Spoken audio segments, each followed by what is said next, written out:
এই পা চাটার যাদের স্বভাব, গত 16 বছর পা চাটতে চাটতে তাদের জিহ্বায় স্বাদ শুধু একটাই আছে, পা চাটা। এখন পায়ের নিচের ধুলার স্বাদ, এটা তো স্বাধীনতার মধ্যে পাওয়া যাবে না। তাদের চরিত্র হচ্ছে পা চাটা।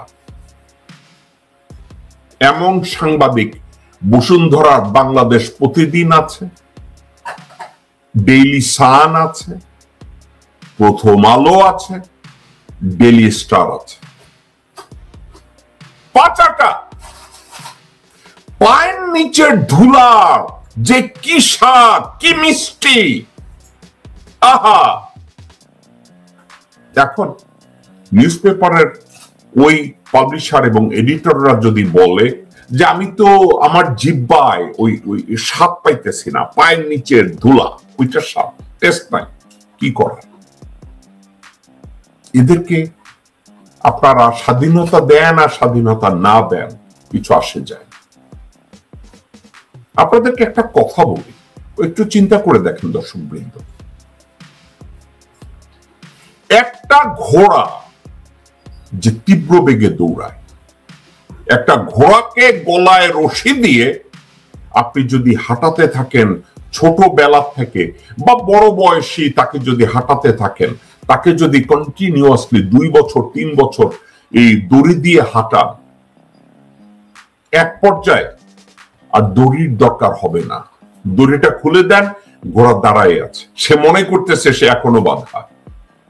ওই যে পা চাটাদের কথা বলছি না, নিউজ পেপারে, টেলিভিশনে, এই পা চাটারা পায়ের নিচের ধুলার যে স্বাদ পেয়েছে, এই শুয়োরের বাচ্চাদের মুখে যদি আপনারা ঘি দেন কোনো কাজ হবে না, কোনো মিষ্টি দেন কোনো কাজ হবে না, ওখানে কোনো বিরিয়ানি দেন কোনো কাজ হবে না, কারণ ওদের জিহ্বায় লেগে আছে ক্ষমতাসীনদের পায়ের ধুলা।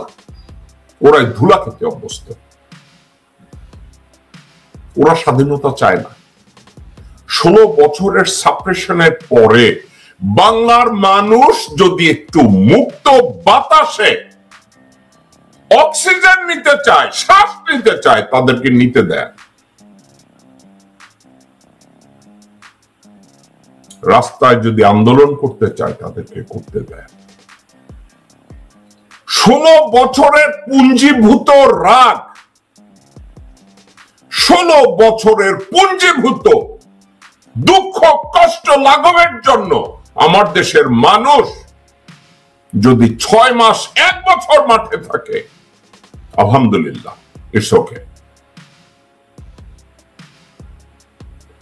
আইন ভঙ্গকারীকে আল্লাহ কিন্তু পছন্দ করে না, কিন্তু প্রতিবাদ করা, সুবিচার চাওয়ার জন্য দাবি করা, রাস্তায় নামা, আমি এটাকে অপরাধ হিসাবে দেখি। এখন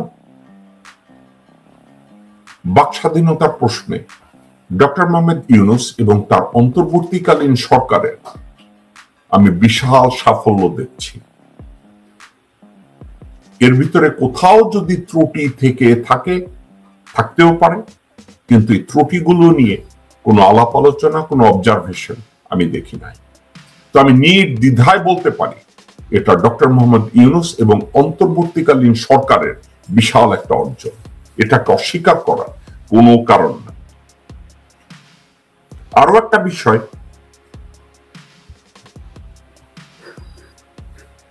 আওয়ামী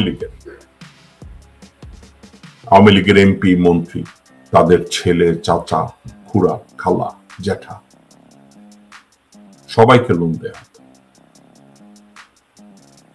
$100 মিলিয়ন লোন দেয়া হতো। সালমান রহমান লোন দেওয়ার জন্য অভিমান করতেন। সালমান রহমান কি করতেন দর্শকবৃন্দ জানেন? হাসিনার কাছে বলতে, আমার $50 মিলিয়ন দরকার। কারণ হাসিনার সামনে তো রাক্ষসের অভাব ছিল না। সালমান রহমান এক রাক্ষস, অন্য রাক্ষসদের খাওয়াইতে খাওয়াইতে ব্যাংক তো খালি করে দিছে। সালমান রহমান কি করতেন? সালমান রহমান যখন দেখতো হাসিনা লোন দিতেছে না, ব্যাংক এগ্রি করতেছে না, ওই মুহূর্তে হাসিনা সালমান রহমান একটা কাজ করতো, হাসিনার ফোন পিক আপ করতো না, হাসিনারে কল করতো না। অন্যদিক থেকে হাসিনারে কইতো আমার লোন দরকার, উনি লোন না দিলে ওনার লগে কোঅপারেট করে আমার লাভ কি? উনি পয়সা কামাইতেছে, আমি কামাবো না? সালমান রহমান লোন নিত, শাহ আলম লোন নিত, এস আলম গ্রুপ লোন নিত, সজীব ওয়াজেদ জয় লোন নিত, সবাই লোন নেয়। কিন্তু ডক্টর মোহাম্মদ ইউনূস ক্ষমতা নেওয়ার পর থেকে আজ অবধি এ ধরনের কোন লোন ডিসবার্স করা হয়নি। এবং তার অন্তর্বর্তীকালীন সরকারের এটাও একটা অর্জন যে ব্যাংকিং সেক্টরে উনি ব্যবস্থাপনা এনেছেন, ব্যাংকিং সেক্টরে উনি আইনের প্রয়োগ ঢুকিয়েছেন, ব্যাংকিং সেক্টরে উনি নীতিমালার উপরে কাজ করা শুরু করেছেন, ব্যাংকিং সেক্টরকে জীবিত রাখার জন্য সার্বিকভাবে যেখানে যতটুকু দায়িত্ব সেটা উনি পালন করেছেন। মুজিব শেখের ছবি যদি কোথাও টাচ করে কেউ, অসম্মান করে, তাকে হাজতে পাঠানো হবে। মুজিব শেখের কুসন্তান যেগুলো ভারতের কুত্তার বাচ্চা হারামজাদাদের ওয়েলফেয়ার নিয়ে বাংলাদেশ শোষণ করেছে, তাদের নিরাপত্তার জন্য বা নিরাপত্তা বিঘ্নিত হয় এমন কোন কথা কারো মুখ থেকে আসলে তাকে গ্রেফতার করা হবে।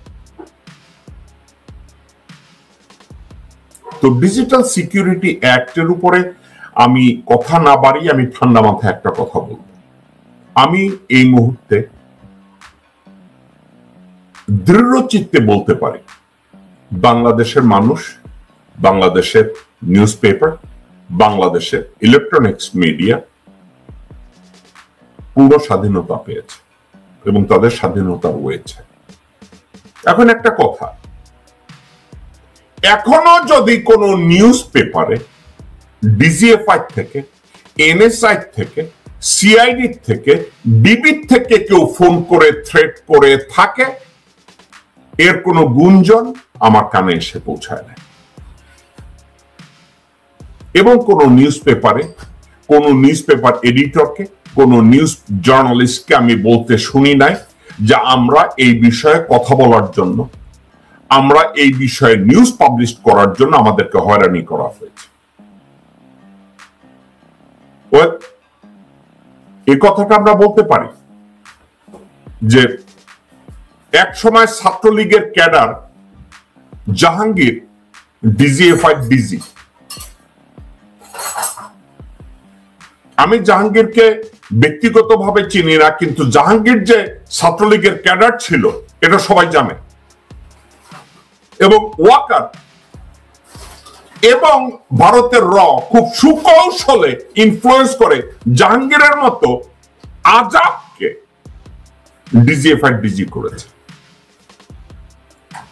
ডিজিএফআই ডিজি, বর্তমানে ডিজিএফআই ডিজি জাহাঙ্গীর যদি এই মুহূর্তে তার খোলস পাল্টে ভান করে যে আমি বাংলাদেশের বন্ধু, এই ধরনের ভান বাংলাদেশে করার মতো লোকজন অনেক আছে।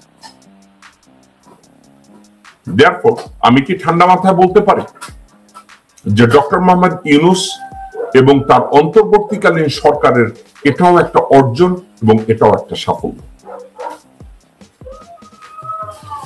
অনেক ব্যাংক দেউলিয়া ঘোষণার দ্বার প্রান্তে,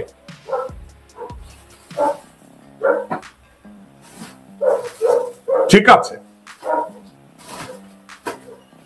এখন যেসব ব্যাংকে বলা হয়েছে দেউলিয়া হচ্ছে, মানুষ চেক জমা দিচ্ছে, টাকা পাচ্ছে না, ব্যাংকে গিয়ে টাকা পায় না, এই ধরনের অভাব অভিযোগ যখন শুরু হয়েছে, ঠিক তখন ডক্টর মোহাম্মদ ইউনূস অত্যন্ত যোগ্যতার সাথে, দূরদর্শিতার সাথে উনি ম্যানেজ করেছে, ব্যবস্থাপনাকে ফিরিয়ে এনেছে। এখনো হাসিনা সরকার চলে যাওয়ার আগে যেখানে সিদ্ধান্ত, এখন তারপরে আজকে নেগেটিভ নেগেটিভিটি নিয়ে আমি কথা বলবো না। এই মুহূর্তে বাক স্বাধীনতার প্রশ্নে বাংলাদেশে মানুষ যেভাবে কথা বলতে পারছে, নিউজ পেপার যেভাবে লিখতে পারছে, টক শোতে আতেলরা, ভালো মানুষরা, খারাপ মানুষরা যেভাবে বক বক করতে পারছে, টেলিভিশন যেভাবে রিপোর্ট করতে পারছে, আমরা বলতে পারি যে বাংলাদেশে এখন বাক স্বাধীনতা আছে এবং মিডিয়ায় মুক্তভাবে তারা নিউজ করতে পারছে। কিন্তু একটা জিনিস মিডিয়ার উপরে আমার একটা কথা আছে,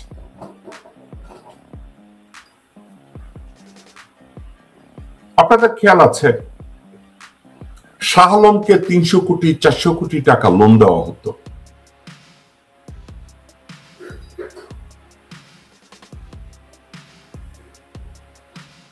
সালমান রহমানকে মিলিয়ন মিলিয়ন ডলার লোন দেওয়া হতো। সিদ্ধান্ত হয়েছিল অনেকগুলো ব্যাংকের দরজা বন্ধ করে দেয়া হবে। খেয়াল করেছেন?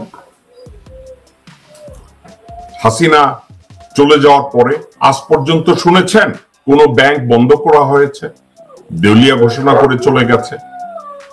ডক্টর মোহাম্মদ ইউনূস ব্যাংকিং সেক্টরকে জীবিত রেখেছেন তার বুদ্ধিমত্তা দিয়ে, তার অভিজ্ঞতা দিয়ে, তার অর্জন দিয়ে, তার বৈদেশিক কানেকশন দিয়ে উনি প্রত্যেকটা ব্যাংকে এখনো দাঁড় করিয়ে রেখেছেন। ব্যাংকে থেকে এখন যে কেউ ওই অমুক প্রধানমন্ত্রীর চাচা, অমুক শেখ পরিবারের চাচা, অমুক অমুকের চাচা, অমুক অমুকের দুলা ভাই, এগুলো করে এখন আর কেউ লোন নিতে পারছে না। এবং যারা লোন নিয়েছে সবার কাছে ওকালতি উকিল নোটিশ চলে যাচ্ছে, দুর্নীতি দমন সংস্থায় তাদের বিরুদ্ধে রিপোর্ট হচ্ছে। তো আমরা কি বলতে পারি ডক্টর মোহাম্মদ